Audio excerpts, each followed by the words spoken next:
Hello, and welcome to this presentation about plagiarism and Harvard referencing. My name is Trudy Waterston-Dewley, and I am the Learning Services Coordinator and a Qualified Librarian at West Suffolk College Library, and I'm here to help you get to grips with Harvard referencing. As you can see, my email is on the first slide, and if you want to contact me about anything to do with referencing or library-related inquiries, please do so. What is plagiarism? You probably know that this is a form of theft, stealing other people's ideas. This could be essays, pictures, music, all of this without acknowledging them, and it is considered a form of academic misconduct. And unfortunately, every year there are some students who fall prey to this, usually, to be fair, without realising this, but this is why I'm now giving you a presentation on how not to plagiarise and how to reference. Obviously, the best way to avoid plagiarism is to acknowledge what you've used throughout the course of writing your assignment and doing your research. This is avoided by citing, which I'll talk about a bit further on, and then by referencing. To begin with, I'll talk about referencing. As I've already said, it's very important to acknowledge what you've used, as not only does it provide a link between what you write and the evidence, but it gives you a chance to demonstrate to the extent to which you've researched. And the better quality your references are, the more likely you are to get a better mark in your assignment. So, a reference list is a list of everything you've used in the course of doing your research for your piece of work, and it comes at the end. It should be in strict alphabetical order by surname of the author or editor or the organisation. It should never be divided up into different resources, so you wouldn't have separate lists for books, separate lists for journals, separate lists for websites. It's all in one long alphabetical list, therefore making it easier for whoever's reading your work to find the link between the citation, which I'll talk about in a moment, and the reference. Slide here is an example of a reference list using just 4 resources, but they're all different resources. So this first resource by Aranovich is an online newspaper. Then comes a physical book, but just to add that an ebook is referenced in exactly the same way. Then an article from BBC News. Then finally in purple, you've got an online journal article.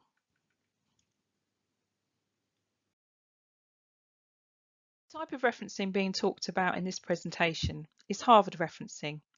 It's the most widely used form of referencing throughout academic institutions, and Harvard refers to the way in which it's laid out, the order in which it's laid out. What doesn't change is the order from institution to institution, but what might change is the formatting. So how it's punctuated, whether there's capitalization, whether there's italics or not, and round or square brackets. So just watch out for that. And that's why using software such as Cite This For Me, any other referencing tool won't put it in the correct format. So just watch out for that. In the middle there is an example of how to reference a book.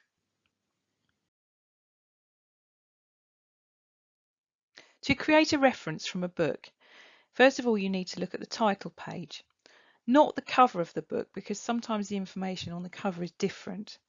The title page is usually 1 or 2 pages in from the cover, plus some information from the back of the title page, and the next 2 slides will demonstrate this more clearly.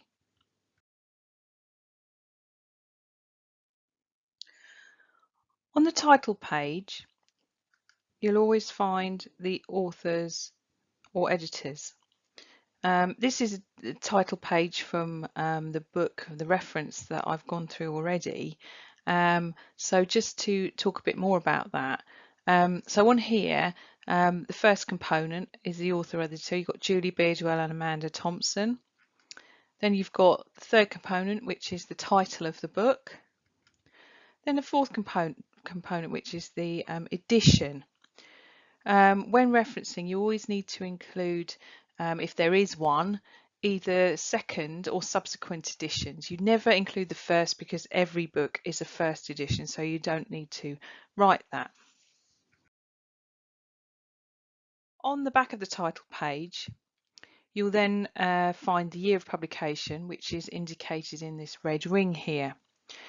You always put the year of the edition you're using, and this is probably the latest date that's there. And this is the second component of the reference. Please note that a reprint is not a new edition, it's just another print run. And if the book you're using is a reprint, ensure that you use the original publication date. If this information isn't found on the title page, the place and publisher, which is the fifth component, are also found on the back of the title page. For the place, make sure you always put a town or a city, never a county or a country. And when it comes to the publisher, there may be more than one, but it's perfectly sufficient just to put one publisher.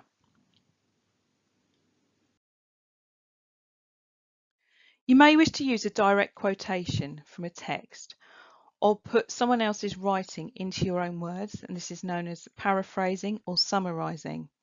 And this is absolutely fine as long as you acknowledge it within the text, and you do this by using a shortened version of the reference known as a citation. Then the full reference of this citation goes into your reference list. This next slide gives you an example of how to write a citation after a quote. So you can see the quote there. In most cases, students plagiarise unintentionally. And in brackets, we've got Pears and Shields. It was written in 2019 and from page 5 of the book.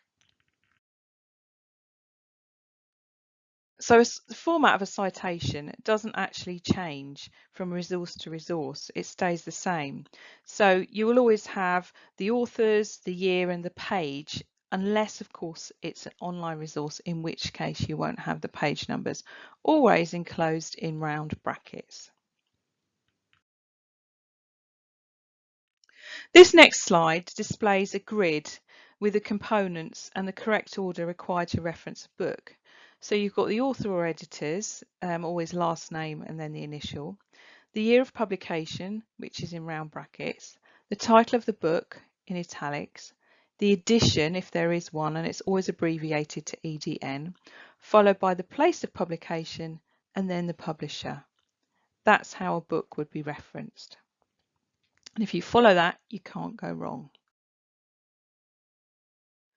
Magazines, or journals as we call them in library land, are not as straightforward and include a few more bits of information.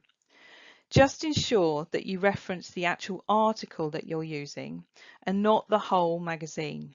As if somebody wanted to look up one of your references and you'd only reference the magazine, it would be incredibly difficult for them to have to flick through and find it. Also, if you haven't got enough detail, they might get the wrong year, the wrong month, etc., etc. This next slide displays a grid with the components and the correct order required to reference a journal. Journals often include information such as volume and issue or part, and these are important to include if they're available. Also, the page range of the article, and if you accessed it online, you'll need to indicate this, but I'll talk a bit more about that in a moment. So that's the order in which you'd put it and also the formatting. This slide is an example of how you would reference an online journal. You can see here in red there are 4 authors. You must always include all the authors, even if there are 20 of them. Then you have the year, then the title of the article, which differs from a book in that it's in single quotation marks. Then follows the title of the journal in italics, in which the article was found. Then the volume and the part, that's in black there. So you've got the volume 49 and the part or issue number in brackets, which is number 1.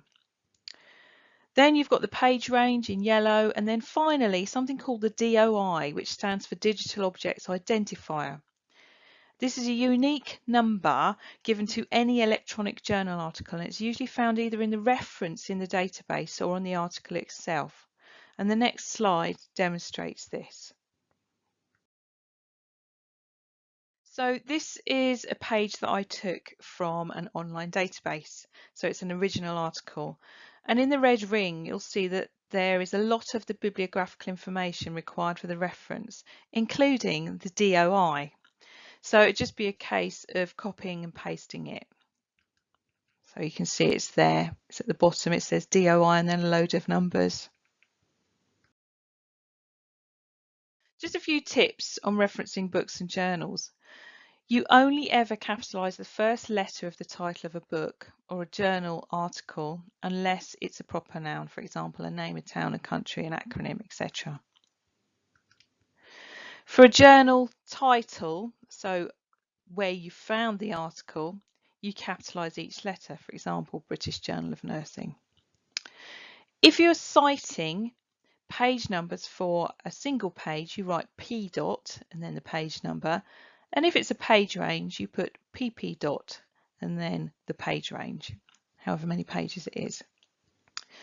And if you're referencing an electronic journal, ensure you put the DOI at the end of the reference. But if you can't find that, then you can copy and paste the web address and then when you accessed it, just like you would for a website, and I'm coming on to that next. And just to let you know that ebooks are referenced exactly the same as a printed book. So many different resources are found online, and the chances are you're going to wanting to reference information that you found online. But first of all, just be cautious and make sure it's from a reputable source. The main thing that you need to remember is that you actually take the web address from the actual page that you found the information or the information that you want to cite in your text. The format is similar to a book, but you might not necessarily have a person as an author. It may be an organisation like BBC News or a charity like the British Heart Foundation, for example. Both are fine to put as authors. So here's a table of how you would reference a website and the different components. So the order again, always author or organisation, just like the other two I've shown you. The year of the website in round brackets, the title of the web page in italics, then available at and copy and paste the web address, and then in round brackets you put the date you accessed it. So that's pretty straightforward really. And this is what it would look like. Okay, so this one here is an example of a website using an organisation like BBC News. So you've got that as your author. And then the next one is another news article, but this is actually written by an individual author, so Briggs in this case. So that's how websites would be referenced. There's also obviously a whole plethora of other online material. You've got YouTube videos, you've got online images, you've got blogs, vlogs, all sorts of material. And they would also be referenced in the same format as a website. Just a few points to remember. The first two on there, so in the blue square there, you've got make a note of everything you've used in your assignment and begin your reference list at the same time as your assignment. If you do those, they will save you so much time. I see many students who don't do that, and then they realise that it's taken them just as long to do the referencing as it has their actual assignment. Make sure you put your reference list in strict A to Z order. Don't divide it up with all the sources in one list. And then you've got the online Harvard referencing guide, which is on your subject guide, and also a printable version as well. And obviously, if you get stuck, do contact me, and my email address is on the front slide. This is that book that I mentioned earlier on in the presentation, Cite Them Right by Pears and Shields. This is now in its 11th edition. It was published about a year ago, 2019, and is the current edition. If you do get a earlier edition, don't go for anything earlier than the 10th because the rules actually changed after this. This one is only about £10 on Amazon, and if you are studying, it's probably worth your while buying it. List of resources that I've used throughout the presentation in the correct format. I just want to say thank you ever so much for listening. If you need more help and advice, there's the general web address and also the library help desk email. As I said, please don't hesitate. With everything, referencing is practice, and the more you do it, the more it becomes second nature. Thank you and goodbye.